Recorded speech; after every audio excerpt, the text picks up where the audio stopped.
A lo largo de su ministerio, es constantemente mal interpretado. Sus discípulos no comprenden lo que enseña, las autoridades religiosas lo consideran un blasfemo, una amenaza. Las multitudes quieren que sea un Mesías político, que derroque a Roma, que establezca un reino terrenal. Él intenta explicar una y otra vez que su reino no es de ese tipo, que no es esa clase de líder, que todo lo que esperan se basa en no entender de qué se trata realmente su misión. Esta es la soledad de alguien cuya realidad es fundamentalmente distinta de la realidad que todos a su alrededor habitan y suponen que es la única. Si observamos la historia de la humanidad, hay muchas personas que podrían considerarse significativas y que han impactado al mundo en distintos grados. Pero creo que muy pocas han sido tan perdurables como la figura de Jesús. Al menos en retrospectiva, debe considerarse una de las personas más famosas que han vivido y alguien que tuvo un enorme impacto en el mundo, su cultura y su historia. Jesús de Nazaret, ya sea comprendido como Señor y Salvador, o contemplado desde una admiración distante, puede describirse, sin exageración, como una figura de alcance totalizante. Su presencia atraviesa esferas teológicas, éticas, políticas y culturales, configurando imaginarios enteros de sentido. A pesar de las tensiones internas de la tradición y de las múltiples apropiaciones históricas de su figura, como fundamento de ortodoxias abstractas, como modelo de ascetismo que orienta la vida terrenal hacia una promesa de eternidad, como núcleo de comunidad inmediata, como guía normativa en el trato humano, o incluso como símbolo de afirmación de la vida y del amor, no es necesario detallar exhaustivamente los diversos usos a los que su nombre ha sido sometido. Existe algo caótico en esto, una vasta variedad histórica en la que Jesús no solo es recordado, sino continuamente resucitado. Sin embargo, si vamos a resucitar el etos de Jesús, la filosofía contenida en él, esta es quizá más perspicaz cuando se la sitúa dentro de la historicidad, entendiendo a Jesús no como un faro ideológico etéreo, sino como una persona de naturaleza genuinamente histórica, ubicada dentro de los límites sociológicos concretos de su tiempo. Es tan fácil, tan útil, tratar inmediatamente a Jesús, o a cualquier filósofo o pensador, como alguien que vive puramente más allá de los confines de la tierra, más allá de la carne y la sangre. Pero, como el gesto religioso tradicional de consumir la carne y la sangre de Jesús, que simboliza inicialmente su sacrificio espiritual por la humanidad, creo que podemos invertir momentáneamente esta imagen para mostrar que incluso dentro del pecado eres humano, situado en la historia y en conexiones sociales terrenales. Lo que hacemos aquí importa, lo que ha sucedido en la historia importa. A esto añadiría, somos seres humanos situados en la historia, conectados por los lazos sociales en los que constantemente nos influimos unos a otros, pasado, presente y futuro. Por lo tanto, comprender la filosofía de Jesús es comprender a Jesús como una verdadera figura histórica. En alguna montaña del norte de Galilea, en el siglo I después de Cristo, sobre las aguas del mar de Galilea, y de aquellos que pescan en él, que se ven cada vez más pequeños a medida que aumenta la elevación, una multitud se ha reunido alrededor de una especie de encuentro entre un grupo de 12 israelitas trabajadores y su maestro, un carpintero judío mediterráneo del pueblo de Nazaret, al sur. Cae el silencio, y este maestro comienza una serie de declaraciones que empiezan simplemente con, bienaventurados. Bienaventurados los pobres en espíritu, porque de ellos es el reino de Dios. Bienaventurados los que lloran, bienaventurados los misericordiosos, porque ellos alcanzarán misericordia. Bienaventurados los limpios de corazón, y así de manera sucesiva. Este maestro, como probablemente ya has deducido, es Jesús de Nazaret, y estas citas forman parte de lo que llamamos las bienaventuranzas. El término proviene del latín beatus, que significa hecho bello. Son una serie de aforismos que constituyen la introducción al Sermón del Monte, del Evangelio de Mateo. Es un pasaje relativamente breve en comparación con el sermón completo y con el conjunto de textos recopilados y canonizados en el Nuevo Testamento, pero introduce un discurso que sirve como un punto de partida muy útil para comprender las enseñanzas de Jesús en su contexto adecuado. Como declaraciones aisladas, podrían parecer casi ingenuas, dada su cualidad casi abstracta. Pero cuando se consideran junto con el resto del Sermón del Monte y el conjunto del ministerio de Jesús, podemos verlas como el conjunto introductorio que realmente son, una ética filosófica que irrumpe en el mundo social al ponerse en práctica directa, sin importar la dificultad potencial o las posibles consecuencias de hacerlo. Entonces, ¿quién fue el hombre al que llamamos Jesús de Nazaret? Más importante aún, ¿qué tiene que decir sobre la filosofía la vida de un campesino judío mediterráneo del mundo antiguo, que emprendió una misión nómada de reforma religiosa y social con un pequeño grupo de seguidores devotos, que fue ejecutado por el gobierno romano y que llegaría a convertirse en el centro de la religión más grande del mundo contemporáneo? Jesús, hasta donde sabemos, no produjo ningún texto propio. Sus enseñanzas no se conservan en una colección que podamos suponer razonablemente que él mismo compiló. La historia de Jesús, y, por tanto, su filosofía, es en muchos sentidos materia de historia. Lo que sabemos de él es el resultado de diversos contextos y contingencias, razonablemente asumidos o recopilados a partir de fuentes primarias que directa e indirectamente nos dicen más sobre su vida, incluidos los evangelios, cartas de líderes cristianos primitivos y otros escritos conservados en copias y fragmentos durante los primeros siglos. Es un método similar al que los historiadores del mundo antiguo han utilizado para reconstruir y confirmar la vida de muchas otras figuras históricas.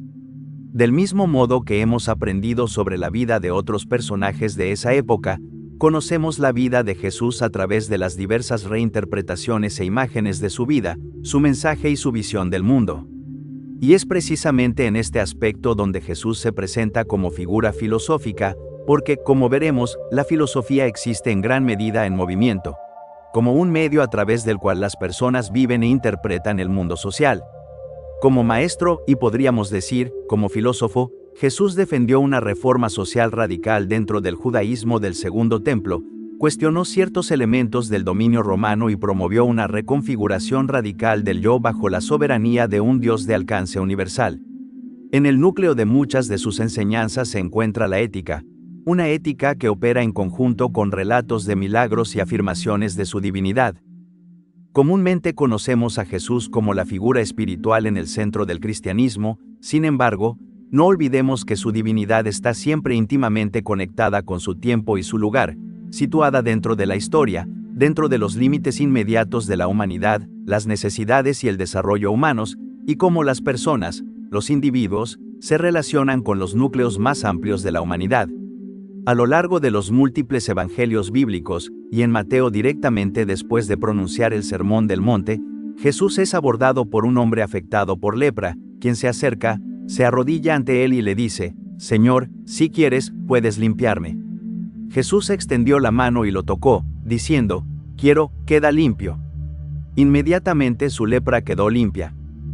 El ministerio de Jesús estuvo marcado no solo por visitas a distintos puntos de Judea y otras regiones de la antigua Palestina, sino también por múltiples ascensos y descensos, elevándose por encima del mundo social para declarar sus hallazgos morales y descendiendo nuevamente a ese mundo para ponerlos en práctica, para poner la filosofía en movimiento.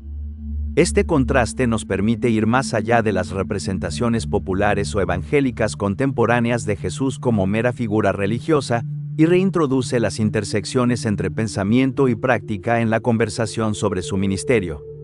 En el núcleo de la metafísica del cristianismo y de la vida de Jesús se encuentra una crítica y un desafío al mundo social antiguo y a algunas de sus peores tendencias: la estigmatización del leproso, la restricción de su movimiento, la imposición de su vestimenta y conducta.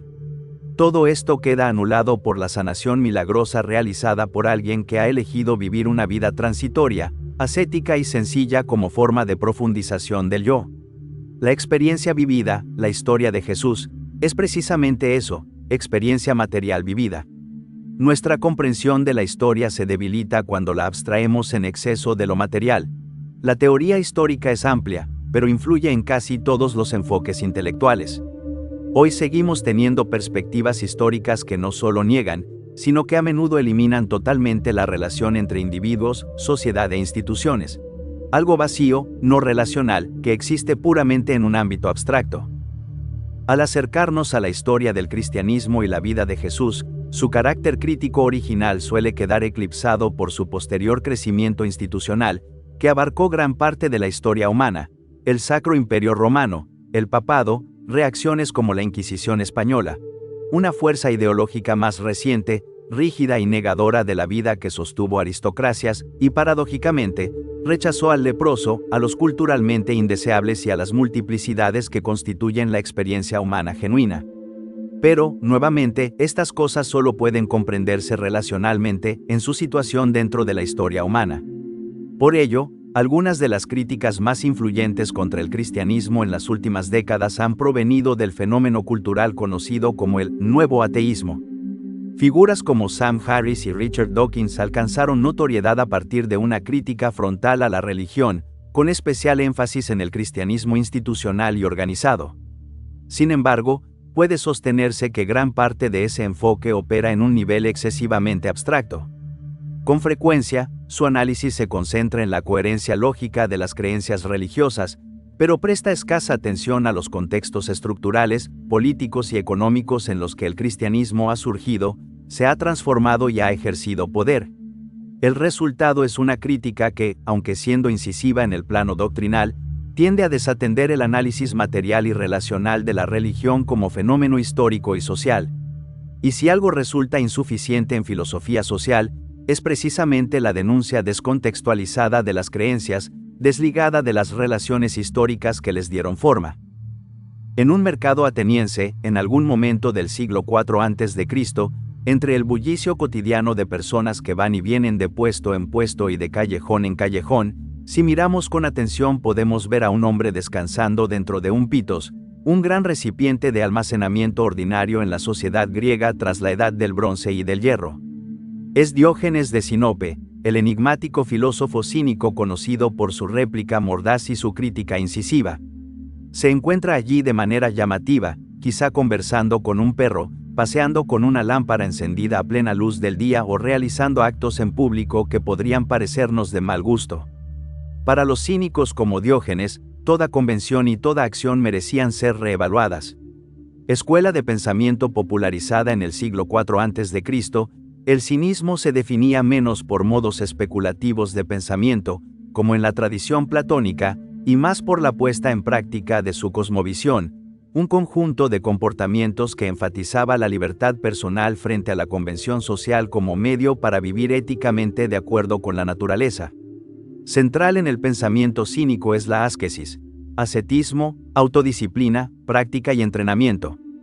Según los cínicos, un estilo de vida radicalmente ascético liberaba al individuo de las ataduras morales tradicionales del mundo grecorromano mediante una autosuficiencia racional. De hecho, aquí se hace evidente la influencia cínica en el estoicismo. El cínico buscaba sacudir a la sociedad mediante su comportamiento público razonado y desvergonzado. La filosofía vivida del cínico rompía casi milagrosamente con nuestro estado lamentable. Cabe destacar que existe un debate académico en torno a lo que los historiadores del cristianismo y la teología llaman la tesis cínica. Es decir, la idea de que Jesús de Nazaret representa una nueva formulación de la ética cínica. El historiador Jean-Dominique Crozat desarrolló de manera especialmente influyente esta tesis en su obra El Jesús histórico. Él y otros estudiosos han sugerido que ciertos rasgos del cinismo griego popular podrían constituir un trasfondo cultural útil para comprender el ministerio itinerante y ascético de Jesús.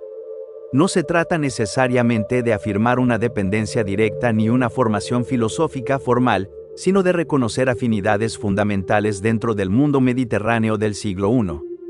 En particular, la comparación resulta sugerente en aspectos como la vida nómada, el desapego de la propiedad, la crítica frontal a las jerarquías sociales, la provocación simbólica en el espacio público y la construcción de una ética radicalmente alternativa frente a las convenciones dominantes. Tal como Diógenes de Sinope, Jesús habría encarnado su enseñanza en gestos performativos, la inversión de valores sociales, el cuestionamiento de la riqueza y del honor, y una forma de sabiduría práctica expresada en aforismos breves y penetrantes. Aunque esta es solo una entre muchas interpretaciones del Jesús histórico desarrolladas desde la Ilustración, resulta particularmente útil si se desea examinar a Jesús como una figura filosófica itinerante dentro del horizonte cultural del Mediterráneo antiguo, comparable, en ciertos aspectos y con las debidas cautelas, a los filósofos cínicos sin perder de vista las diferencias derivadas de su marco apocalíptico judío. El mensaje que podríamos extraer de ambos surge de las múltiples formas en que la filosofía se ha opuesto a la convención social, Ha desafiado nuestras creencias, experiencias vividas y preconcepciones sobre el mundo, para que quizá podamos vivir una vida más significativa y examinada. Y esta vida examinada pertenece al ámbito de lo material. El lugar adecuado de la historia, a mi juicio, es aquel que no abstrae la materialidad ni disuelve la trama concreta de relaciones entre individuos, sociedad e instituciones. Una filosofía que prescinde de estas mediaciones corre el riesgo de convertirse en mera negación. El ascetismo del que hablamos no debe confundirse con una forma de resignación social o con una complacencia patológica ante la carencia. No se trata de aceptar pasivamente condiciones injustas como trabajar más por menos mientras las élites económicas concentran riqueza, o normalizar relaciones que producen daño tangible, bajo la ilusión de virtud espiritual. El ideal ascético presente en Jesús y, en ciertos aspectos, también en los filósofos cínicos, parece apuntar en otra dirección, no a la aceptación del empobrecimiento impuesto, sino a un gesto crítico que desactiva el poder simbólico de la riqueza, el estatus y la acumulación. Es un ascetismo que funciona como protesta performativa y como reconfiguración del valor, más que como sumisión a la escasez. Como ya hemos sugerido, este ascetismo posee un carácter dialéctico, implica una reducción del exceso en nombre de una plenitud mayor, algo cercano a la intuición condensada en la fórmula menos es más. Jesús fue ascético en un sentido preciso, sin embargo, lejos de proponer una disminución de la vida, parece haber intensificado sus exigencias éticas. No pidió menos humanidad, sino más, no menos compromiso, sino una forma más radical de amor, responsabilidad y apertura al otro. A pesar del ascetismo presente tanto en Jesús como en los cínicos, podría argumentarse que en ambos encontramos una forma de afirmación de la vida en sentido nietzscheano. Nietzsche consideraba el cristianismo, al menos en su desarrollo institucional y doctrinal, como una religión del resentimiento, una moral reactiva que niega la vida al glorificar la debilidad y reprimir los impulsos vitales. Sin embargo, su crítica distingue en ciertos momentos entre el cristianismo histórico y la figura de Jesús. En obras como El Anticristo, Nietzsche presenta a Jesús no como fundador de una moral del resentimiento, sino como una figura singular cuya práctica vital habría sido transformada posteriormente en sistema dogmático. Podría sostenerse que el problema no radica necesariamente en la figura de Cristo, sino en el proceso por el cual su mensaje fue institucionalizado y moralizado en formas que, según Nietzsche, traicionaron su impulso original. Lo que estaría en cuestión no es la vida afirmada por Jesús, sino la configuración histórica del cristianismo, que dejó de hacer aquello que Cristo mandó hacer. Aquí podemos señalar una cuasi dialéctica dentro de ciertas formas de ascetismo.